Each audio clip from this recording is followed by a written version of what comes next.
ఇక్కడ రెడ్డి ఒక్క గారు నిమిషం సార్, సుందరం సార్ గారు, కేసినేని నాని గారు అన్న మాటలు అంటే ఆయన కామెంట్స్ పై మీరు ఏమంటారు సార్? ఆయన కరెక్ట్ గా చెప్పాడు. వెన్నుపోటు పొడిచి ఉంటే నేను అసలు చంద్రబాబు పార్టీకి అంటే ఇంకా ఎక్కువే ఉండేవాడిని అన్నాడు. అదొక్క మాట చాలు అసలు. ఎందుకంటే చంద్రబాబు ఎట్లా వచ్చాడు అసలు? చంద్రబాబు గారు ఇవాళ రోజున ఈయన పెద్ద నాయకత్వం, విజనరీ, చాణక్యుడు ఇవన్నీ చెప్తున్నారు. కానీ అంటే చెప్పుకునేటువంటి వాళ్ళు ఎవరంటే మళ్ళీ వాళ్ళే చెప్పుకుంటారు విజనరీ అవన్నీ అని. ఇవాళ ఆయన ఒక్కటే మాట అన్నాడు, నేను వెన్నుపోటు పొడిచుంటే అంటే చంద్రబాబు గారు లాగా నేను ఎన్టీ రామారావు గారిని వెన్నుపోటు పొడిచుంటే, ఆ రకంగా నేను చంద్రబాబుని కనుక వెన్నుపోటు పొడిచుంటే నేను ఎక్కడో ఉండేవాడిని అన్నాడు. That is enough. అంటే చంద్రబాబుకి వెన్నుపోట్లు పొడవటం, కుటుంబాలని చీల్చటం, కుటుంబంలో సంబంధించినటువంటి వాళ్ళ యొక్క అంతర్గతమైనటువంటి మనకు సంబంధం లేనటువంటి విషయాలను మీదట ఆ పత్రికల్లో రాయటం, అది ఈయన చదవటం లేదా ఈయన చెప్పింది వాళ్ళు రాయటం, ఇది ఇప్పుడు కాదు. ఆల్మోస్ట్ జగన్మోహన్ రెడ్డి గారు 2011లో మొట్టమొదటిసారిగా పార్లమెంటుకి పోటీ చేసినప్పుడు ఇదే జరిగింది. ఆయన కుటుంబంలో ఆయనకు ఉన్నటువంటి వాళ్ళని కాంగ్రెస్ పార్టీ, దాని వెనుక ఉన్నటువంటి చంద్రబాబు నాయుడు గారు ఆ రోజున విజయమ్మ గారి మీద వైఎస్ వివేకానంద రెడ్డి గారికి మంత్రి పదవి ఇచ్చి పోటీ చేయించారు. కానీ జగన్మోహన్ రెడ్డి గారు ఎలక్షన్స్ అయిపోయిన తర్వాత అంత తన పెదనాన్న చిన్నాన్న ఓడిపోయినా కూడా మళ్ళా తీసుకుని వచ్చి బ్లడ్ రిలేషన్ మన పెద్ద నాన్నగా చూసుకోవాలని తెచ్చి ఆయనకి ఎమ్మెల్సీ సీట్ కూడా ఇస్తే ఇదే చంద్రబాబు నాయుడు, ఇదే బీటెక్ రవి కలిపి, ఇదే సీఎం రమేష్ కలిపి ఆయన కుట్రపూరితంగా ఓడించారా లేదా? ఇవాళ రోజున వాళ్ళ మీద ప్రేమ కారుస్తున్నారు. ఇదే అనిల్ కుమార్ ని తిట్టారు, ఇదే షర్మిల గారిని తిట్టారు, ఇదే ఒక్కటే ఇదే విజయమ్మ గారిని తిట్టారు, ఇదే భారత గారిని తిట్టారు. అట్లా తిట్టినటువంటి వాళ్ళు ఇవాళ షర్మిల గారు వస్తున్నట్ట కాంగ్రెస్ పుంజుకుంటుందని చంద్రబాబు అంటున్నాడంటే చంద్రబాబు అయిపోయాడు అని తనే చెప్పుకున్నాడు. కాంగ్రెస్ పార్టీ ఏమీ లేదు అని ప్రజలు చెప్తుంటే ఆయన షర్మిల గారు పుంజుకుంటుందేమో అని అన్నాడు అంటే చంద్రబాబు అయిపోయిందని చెప్పని ప్రజలు నమ్ముతున్నారు మేడం.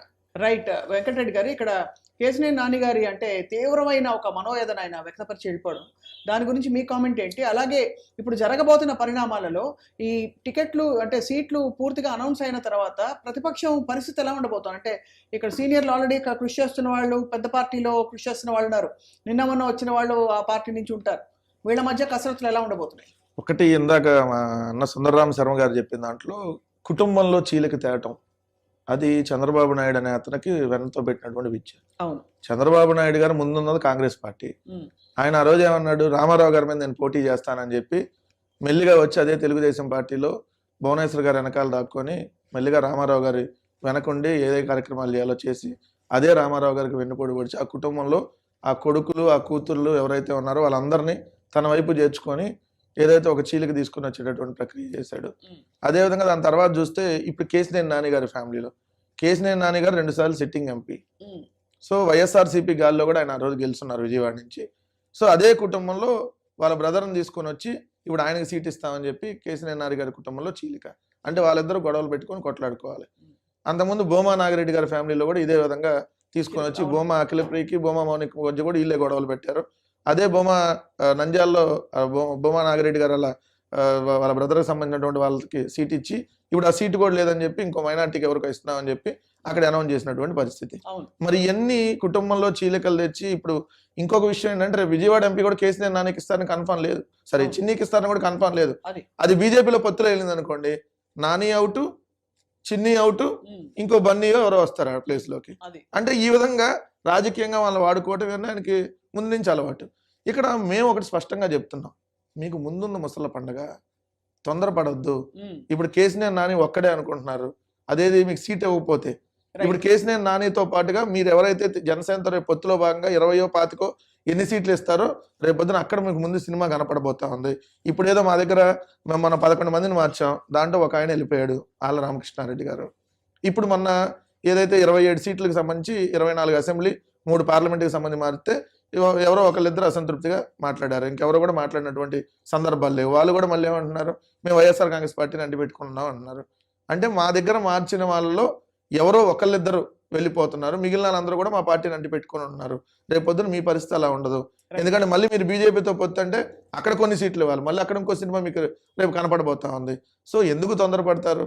ఏదో పక్కన ఏం జరుగుతుందని మా మీద మీరు అంటున్నారు కదా, అంటే పక్క పార్టీలో అంటే వాళ్ళు టీడీపీ సీనియర్ నేతలు కూడా కొంతమంది పోటీ చేయమని అంటున్నారు. ఇప్పుడు జయగల్లా గారు కానీ దాంట్లో ఇంకా ఇంపార్టెంట్ మీరు చెప్పింది, గుంటూరు ఎంపీగా ఉన్న గల్లా జయదేవ్ గారు, ఆయన అసలు నేను రాజకీయాల నుంచి తప్పుకున్నా, ఈ తెలుగుదేశం పార్టీలో ఎన్నాళ్ళుండి నేను అనవసరంగా నాశనం అయ్యా, ఉన్నటువంటి పేరు కూడా చెడగొట్టుకున్నా అని చెప్పి ఆయన స్వయంగా రేపు పోటీ నుంచి విరమించుకుంటున్నటువంటి పరిస్థితి. ఎక్కడ కూడా ఆ వర్గం మీడియా హైలైట్ చేయట్లేదు, ఎందుకు చూపిస్తారు? వాళ్ళ ఇంట్లో ఉన్నటువంటి బొక్కలను ఎందుకు చూపిస్తారు?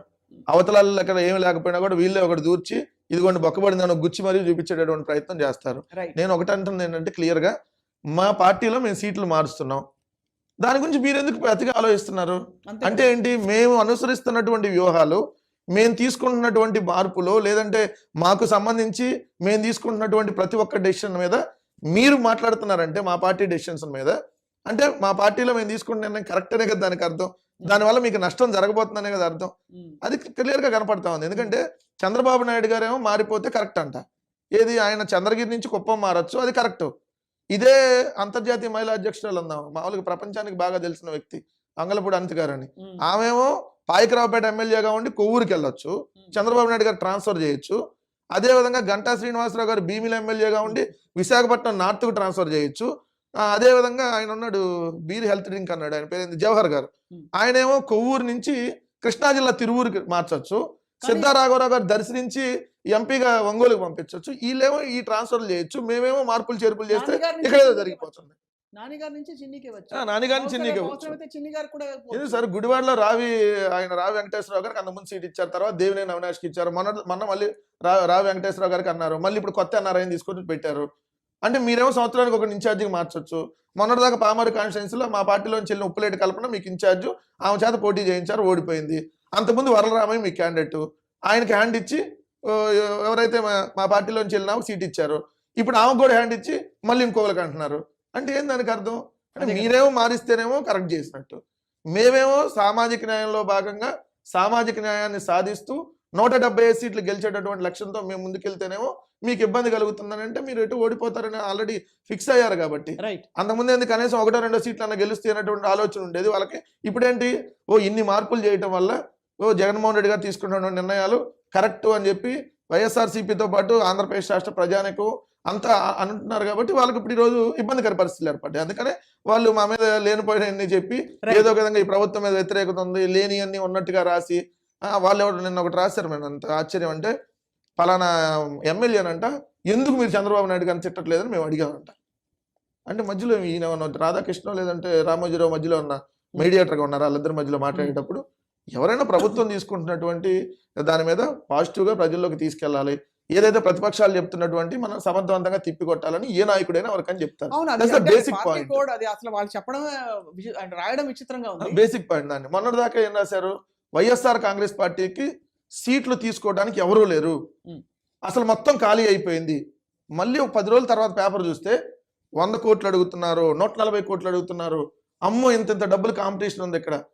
మొన్నటిదాకా ఎవరు లేరన్నారు, ఇప్పుడేమో ఇంత డబ్బులు అన్నారు. అంటే ఇష్టం వచ్చినట్టుగా, అంటే వాళ్ళు రాసిన పత్రికలో తెల్లారి మర్చిపోతారు. రైట్. సుందరం శర్మ గారు, ఇప్పుడు అంటే రాబోయే రోజుల్లో సార్ ఈ కాంగ్రెస్ పార్టీ పరిస్థితి ఎలా ఉండబోతోందని మీ అంచనా? మొన్న ఆల్రెడీ ఇదే అంశంపై మనం మాట్లాడాం కొంతవరకు ఐ డ్రీమ్ స్టూడియోస్లో. మీరు బహుశా ఆ రోజు రాలేదు, అంతకు ముందు రోజు వచ్చారు. కానీ కాంగ్రెస్ పార్టీ తెరపై ఉండడం అన్నది, అలాగే సొంత కుటుంబంలో షర్మిల గారు కూడా ఇప్పుడు కాంగ్రెస్ పార్టీలో చేరడం అన్నది, దీనిపై కూడా సర్వత్రా విమర్శలు వెలువెత్తుతున్నాయి. అంటే ఒకే కుటుంబాన్ని చీల్చింది కాంగ్రెస్ పార్టీ అని చెప్పి. మీ కామెంట్ ఏంటి సార్ దీనిపై? కుటుంబం ఇప్పటికీ ఎప్పటికీ కూడా రాజశేఖర రెడ్డి గారి యొక్క కుటుంబంగానే ఉన్నది. ఆ బ్లడ్ రిలేషన్స్ ని జగన్మోహన్ రెడ్డి గారు మొదటి నుంచి కాపాడుతూనే వచ్చారు. ఆ విషయాన్ని ఇందాక నేను అదే చెప్పాను.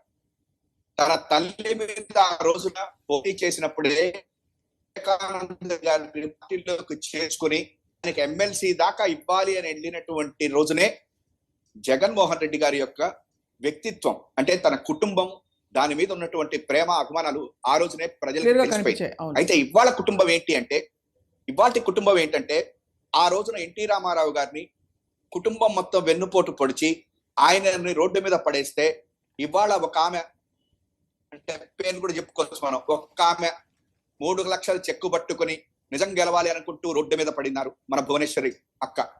నెక్స్ట్ ఇంకొక ఆమె కాంగ్రెస్ లో 10 సంవత్సరాలు కేంద్ర మంత్రి పదవి అనుభవించి ఆ రోజున చక్కటి అన్ని అనుభవించిన తర్వాత ఇవాళ ఇంకొక బీజేపీ పార్టీకి వచ్చి ఆమె రోడ్డు మీద పడ్డారు. ఇక కొడుకుల సంగతి మీరు చెప్పక్కర్లేదు, అల్లుళ్ళు ఇద్దరు ఇవాళ రోడ్డు మీదకి వచ్చారు. సరే, మొదటి నుంచి కూడా ఇదే పరిస్థితి. ఆ తర్వాత మనవాడు కూడా ఇప్పుడు రోడ్డు మీదకి వస్తున్నారు.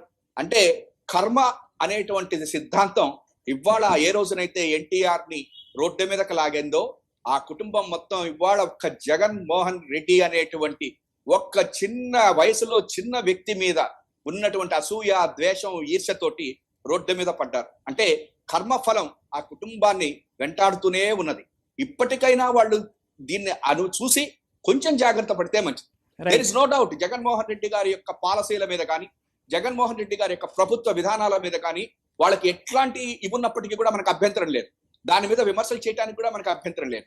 కానీ తన చెల్లెలు, తన తల్లి గురించి కూడా మాట్లాడేటువంటి హీనమైనటువంటి పరిస్థితికి చంద్రబాబు దిగజారిన రోజునే ఈ రాష్ట్ర రాజకీయాలు చాలా దురదృష్టకరంగా మారిపోయినాయి.